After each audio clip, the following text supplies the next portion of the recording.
আসসালামু আলাইকুম। কি হয়েছে রিস্কায়, কি হয়েছে? ক্ষতিপূরণ দিনি কেন? রিস্কা কার, আপনার নিজের না ভাড়ার? ভাড়ার। কয় টাকা লাগবে না? 100 টাকা ঠিক করলে হয়ে যাবে। বেশি খাওয়া যায় ওই রিংটের মতো কেনা যাবে না, রিংটের মতো যদি অনেক দাম এই রিং আবার সোজা করি চাল ভেঙে সোজা করে 100 টাকা। দিনে কয় টাকা কামান? ঘাটে কথা বললি 700-800 হয়। 700-800 হয়। আজকে কত কামাইছেন? আজকে এবং তো 250 টাকা কামাই। বাসায় কে কে আছে? বাচ্চা পরিবারে বউ, স্বামী স্ত্রী, আমি দুটো, এক ছেলে এক মেয়ে। 100 টাকা হলে ঠিক হয়ে যাবে। খালি চাল ভেঙে দেবো।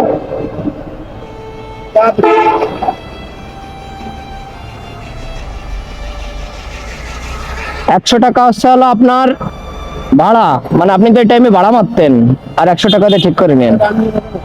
নেন নেন, আরে ধরেন আপনার ভাই দিচ্ছে, সমস্যা কি, নেন। আমার ঠিক হবে কেন? কত মেডিসিন এক মোটরসাইকেল, হ্যাঁ, মেডিসিন আর এক মোটরসাইকেল আরেক মোটরসাইকেল মারিছে, তা কি হয়েছে? তার কাছে নিলাম না, তার কিন্তু বললাম যে ভাই আমার, বললাম ভাই আপনি যে আপনার ভুল না আমার ভুল, তো চলে যাবে। তা আপনি দেখছেন যে খালি আমার জন্য এতটুকু দোয়া করবেন, আমি যেন সারা জীবন অসহায় মানুষের পাশে দাঁড়াতে পারি। ভাই গাড়ি আপনার এই ফোন নাম্বারটা আমার দেবেন। কেন? ভাই যদি আপনি বলেছেন সেই হিসাবে নম্বর করতে হবে।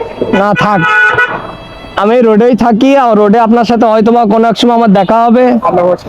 আচ্ছা ঠিক আছে, তাহলে আমি আসি, হ্যাঁ।